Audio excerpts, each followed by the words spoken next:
ఈరోజు తెలంగాణ రాష్ట్రంలో నిజంగా కూడా మనం అన్ని విధాలుగా అన్ని కోల్పోతున్నాం. ఒకటే అంశం మాట్లాడుతున్నాం. ఇప్పుడు మనకున్న హక్కులను కోల్పోతున్నాం, రాజ్యాంగ హక్కులను కోల్పోతున్నాం. ఎలా అంటే ఈరోజు మన గుళ్ళపైన దాడి చేస్తే మనం మాట్లాడలేని పరిస్థితుల్లో, మన గుళ్ళపైన దాడి చేసిన వారిని పట్టుకొని పోలీసు వాళ్ళకి అప్పచెప్తే వాళ్ళు పిచ్చి వాళ్ళు అంటున్నారు. అంటే ఇదంతా మనం వినుకుంటా ఊరుకుంటున్నాం కదా, వాళ్ళు ఇంకెక్కువ దాడులు చేస్తున్నారు. అదే కాకుండా ఆవుల పైన ఘోరమైన దాడులు జరుగుతున్నాయి. బక్రీద్ పండుగ ముందు నేను ఒక 15-16 సంవత్సరాల నుంచి గోరక్ష చేయడం జరుగుతుంది. గోరక్షలో ఎప్పుడు ఆవుల బండి పట్టుకొని పోలీస్ స్టేషన్ తీసుకుంటే కేసులు చేస్తుండే. ఈ రోజు తెలంగాణ రాష్ట్రంలో ఈ కాంగ్రెస్ ప్రభుత్వం వచ్చిన తర్వాత, ఈ రేవంత్ రెడ్డి గారి ప్రభుత్వం వచ్చిన తర్వాత ఈ రాజ్యాంగాన్ని కుప్పతొట్టులు వేసినట్టు చేస్తున్నారు. ఎందుకంటే యాక్టులు ఉన్నాయి, అన్ని యాక్టులు లాగానే చట్టాలను పక్కన పెట్టి ఈ బక్రీద్ పండుగకు ఆవులను యథేచ్ఛగా వందలాది వేలాది ఆవులను మా కళ్ళ ముందే పోలీసులు మరియు అధికారులు, వెటర్నరీ అధికారులు, పోలీసులు తీసుకొని హైదరాబాద్ తరలించడం జరిగింది. ఈ విషయాన్ని చాలా చోట్ల మేము మాట్లాడడం జరిగింది, కానీ ఏం లాభం లేకుండా పోతుంది. ఎందుకంటే మనం మాట్లాడే మాటల్లో ఒకరోజు ద్వారా మాట్లాడుతాం, ఇట్లా యూనిటీగా మాట్లాడలేకపోతాం.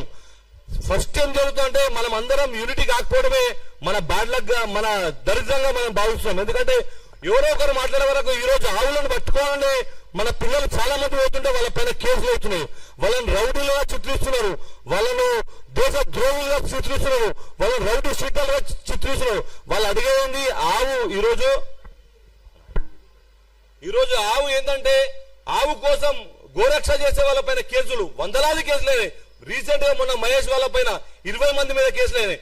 వాళ్ళు రాత్రుల పూట వాళ్ళ ఇంటి సంసారాన్ని పక్కన పెట్టి నా గోమాత చనిపోతుంది, నా గోమాతను కాపాడుతానని పోతున్న వ్యక్తుల పైన కేసులు చేశారు. ఎక్కడ వెళుతుంది ఈ రాజ్యాంగం? ఎక్కడ పోతుంది తెలంగాణలో రాజ్యాంగం?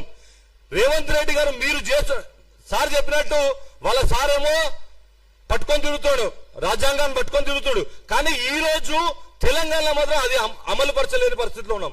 ఈ రోజు ఎంఐఎం పార్టీ వాళ్ళు దర్జాగా మేము స్మగ్లింగ్లు చేస్తామని ఎమ్మెల్యేలు వచ్చి రోడ్ల పైన తిరుగుతున్నారు. వారి పైన కేసులు చేయని ఈ ప్రభుత్వం ఇవాళ హిందువుల పైన ఎందుకు కేసులు చేస్తుంది? హిందువులకు ఈ తెలంగాణలో ఈ హిందువులకు చట్టాలు లేవా, న్యాయాలు లేవా? హిందువుల పైన ఎందుకు ఈ అణచివేత? దీనిపైన ఖచ్చితంగా చర్చ జరగాలి. ఎందుకంటే మనం మాట్లాడకుంటే రాబోయే రోజుల్లో మన పిల్లలకు అస్తిత్వాన్ని కోల్పోతున్నాం. మనం హిందువులుగా ఆ రోజు తెలంగాణ ఉద్యమంలో చేసింది ప్రతి ఒక్కరు కూడా హిందూవాదంతో ఉన్న వాళ్ళు తెలంగాణ రావాలని కొట్లాడడం జరిగింది. ఎంఐఎం పార్టీ ఏ నాడు కూడా తెలంగాణ ఉద్యమంలో సపోర్ట్ చేయలేదు. తెలంగాణ ఉద్యమంలో ఒక నాయకుడు వచ్చి రోడ్డు పైన నిలబడలేడు. కాంగ్రెస్ పార్టీ నాయకులు ఆ రోజు ప్రభుత్వాన్ని నిర్వహిస్తున్న వాళ్ళు కూడా ఏ రోజు కూడా తెలంగాణ రావాలని చెప్పి కొట్లాడిన లేరు. కానీ ఈ రోజు తెలంగాణ రావాలని కొట్లాడి ఈ రోజు తెలంగాణ ఉద్యోగాల మీద హిందువుల పైన కేసులు జరుగుతున్నాయి. మనం అందరం చూస్తాం.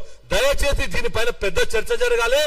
అదే కాకుండా చాలా విషయాలు, ఎందుకంటే ఇంతమంది పెద్దవాళ్ళు ఉన్నారు, వీళ్ళందరి ముందు నేను ఎక్కువ మాట్లాడితే బాగుండదు. అన్న వాళ్ళు అందరూ ఉన్నారు, వాళ్ళందరూ మాట్లాడుతూ నాకు ఈ అవకాశం ఇచ్చిన జర్నలిస్ట్ ఫోరానికి, తెలంగాణ జర్నలిస్టు సంఘానికి ధన్యవాదాలు.